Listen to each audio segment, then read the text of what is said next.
Mesdames et messieurs, bienvenue sur gms.sn. Comme tous les week-ends, votre magazine hebdomadaire Recap News vous récapitule l'essentiel de l'actualité de la semaine. Voici le sommaire. Ce lundi 4 juin a été célébrée la journée internationale des enfants victimes innocentes de l'agression. Ziguinchor n'est pas épargné par les violences faites aux enfants. Presque chaque jour, des structures de protection de l'enfant comme l'AEMO reçoivent des cas malgré les sanctions prévues par la loi allant de 5 à 10 ans d'emprisonnement. Pour mieux valoriser les produits locaux, on note de plus en plus de jeunes du département de Bignona qui investissent le secteur de l'agroalimentaire. Cet engagement des jeunes dans la transformation augure des lendemains meilleurs pour la production locale.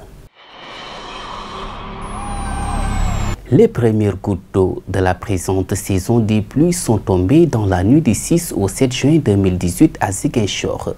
Mais depuis quelques années, les précipitations se font de plus en plus rares dans cette partie sud du pays. Les changements climatiques sont à l'origine de ce phénomène, à en croire Ibrahima Diallo, chef de la station météorologique de Ziguinchor. Voilà pour le sommaire, le développement c'est dans un instant. Le phénomène des enfants maltraités est une réalité à Ziguinchor. Selon le service d'action éducative en milieu ouvert AEMO, les enfants âgés entre 6 et 14 ans subissent toutes sortes de violences. On a énormément de cas d'enfants qui sont victimes d'abus sexuels. Aussi par rapport aussi aux cas de maltraitance, surtout les maltraitances physiques.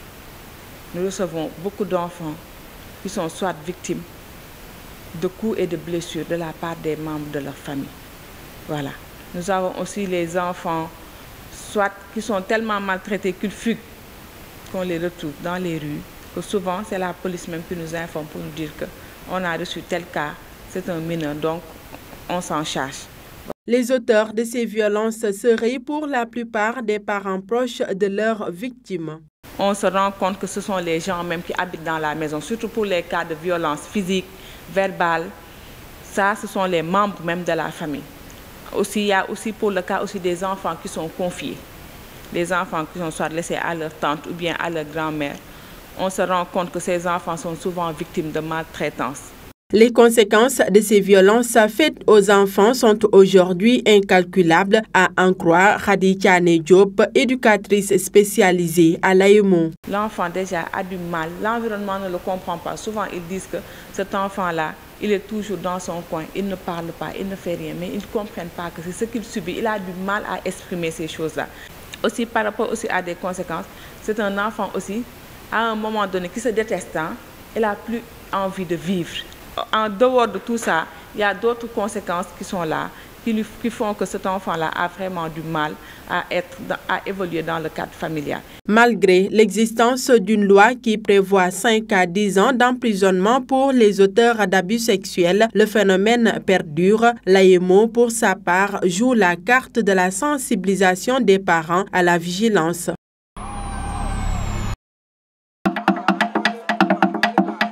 Ce son est émis par cet instrument de musique à percussion. Cet instrument, appelé bombolon, est un tambour à fente africain qui sert à transmettre des messages codés et ou des cérémonies traditionnelles. Pour les funérailles, oui, c'est impératif. Pour les funérailles, il faut le bombolon, puisqu'il permet de communiquer, n'est-ce pas, avec les vivants, il communique aussi avec, n'est-ce pas, les morts. Donc, il est impératif. Pour les funérailles, il est impératif. Ceux qui doivent venir égorger, n'est-ce pas, le bovin au niveau des bombolons, n'est-ce pas, ils sont annoncés. Ils sont annoncés. Donc, le griot, celui qui est là, il demande toujours qui est-ce qui vient. Donc, celui-là doit pouvoir s'identifier, n'est-ce pas, auprès du, n'est-ce pas, du griot pour qu'il sache quel est celui-là qui vient. Le griot connaît toutes les lignées, il connaît toutes les familles. Les messages livrés par le bombolon ne sont pas accessibles à tous. Il faut être initié pour les décoder. Le message n'est pas perçu par tout le monde. Voilà, c'est malheureusement une infime partie qui arrive à comprendre. L'instrument, il peut être menacé si on n'a pas de griot. il peut être menacé parce que là, c'est pas il n'est pas donné à tout le monde, n'est-ce pas, de battre le bombolon. C'est seulement celui qui est, bon, il est naturellement initié, donc il naît avec. Donc le jour où on n'aura pas des gens comme ça ou des gens qui ne voudront pas revenir, n'est-ce pas, vers la tradition, c'est sûr qu'il va peut-être disparaître. Rappelez que cet instrument fabriqué à partir d'un tronc d'arbre dont l'intérieur a été creusé d'une fente est un outil sacré dans la culture mankaï. Un instrument qui passe aujourd'hui pour être l'ancêtre du téléphone. Après une formation théorique au lycée agricole Émile Badiane de Bignona, plusieurs jeunes sont envoyés dans les unités pour faire leur stage pratique, notamment dans les métiers de transformation des fruits et autres produits locaux. J'ai choisi la transformation parce que puisque ici en Casamance, on a des fruits et tout le monde le sait, les fruits se gâtent ici, se détériorent. Pour éviter la destruction de tous ces fruits, j'ai choisi de faire la transformation et stabilisation des fruits et légumes. J'ai choisi ce travail parce que je voudrais être autonome. Je conseille aux jeunes filles qui ont quitté leur village natal pour aller à Dakar, chercher du travail domestique. Ce travail n'est pas aussi mauvais, mais je les conseille de revenir au bercail, essayer de retrouver leurs fruits et faire comme moi. Si c'était à reprendre, ces jeunes sont prêts à faire le même choix. Et jusqu'à présent, je ne regrette pas le choix parce que je commence à avoir une connaissance que je n'avais pas auparavant. Il y a des jeunes femmes, mais également de jeunes hommes qui se sont engagés dans cette formation en agroalimentaire, une façon de montrer le côté genre de ce noble métier. Ça ne me gêne pas parce que la transformation, c'est un travail de genre. Et donc, travail de genre, c'est un travail où l'homme peut le faire et la femme peut le faire. Aujourd'hui, on est en train de travailler et des choses que les femmes font, et aussi nous, on est en train de le faire ensemble. Comme quand on dit Arau, il y a des hommes qui le font et auparavant on pensait que c'est un travail de femmes.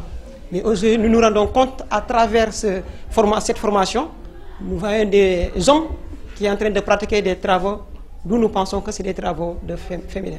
Cependant, le souci de tous ces jeunes, c'est leur insertion après la formation, d'où cet appel en direction de l'État. Nous sommes en formation et en ce moment-là, nous avons beaucoup de connaissances et vu la situation de nos fruits qui se gâtent à chaque année, nous demandons à l'État de nous accompagner après cette formation parce que si vous faites le constat de tous ces agents en transformation et stabilisation des fruits et légumes, leur but c'est après cette formation, qu'est-ce que nous allons faire et d'où nous allons partir. Donc c'est dans ce sens que nous lançons un appel à l'endroit de l'État pour qu'il nous accompagne après cette formation parce que nous avons des matériels un peu coûteux, mais nous les demandons de nous aider pour aussi atteindre notre objectif. En faisant ce choix, ces jeunes s'engagent à gagner un pari, celui de la valorisation des produits de leur terroir.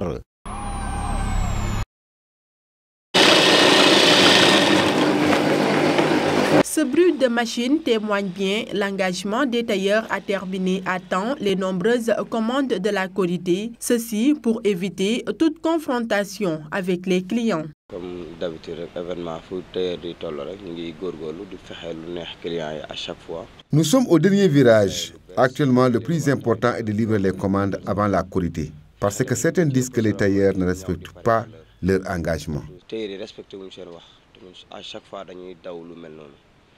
Instant yi ñu ci kawam di ko taxale quoi. Nous essayons de faire notre possible pour satisfaire tout le monde. On a même bouclé la liste des clients. Mais ceux qui nous sont fidèles, on est obligé de prendre leurs commandes. Mais am na ñoo xam ne tamit boo xam ne yàgg ngeen séq ñooñu doo mën a duñ mën a ñëw ba ci yow nga ne leen nangam ak nangam. waaw dinañu gën a ñëw mais fu mu nekk nii man arrêté naa jël ñaw quoi. Les clients viennent tous les jours, mais moi j'ai tout arrêté. Parce que je ne veux pas de malentendu avec eux. Boy jël dinañ la neexal waaye pour ñëw jël ci bu fekkee parewuloo problème rek ngay am ak ñoom quoi. Taille basse brodée, robes brodées, entre autres, sont à la mode pour cette année. Ça dépend. Ñu ñëw taille basse, dañu ñëw yëre góor yëre jigéen lépp lañ koy ñëw.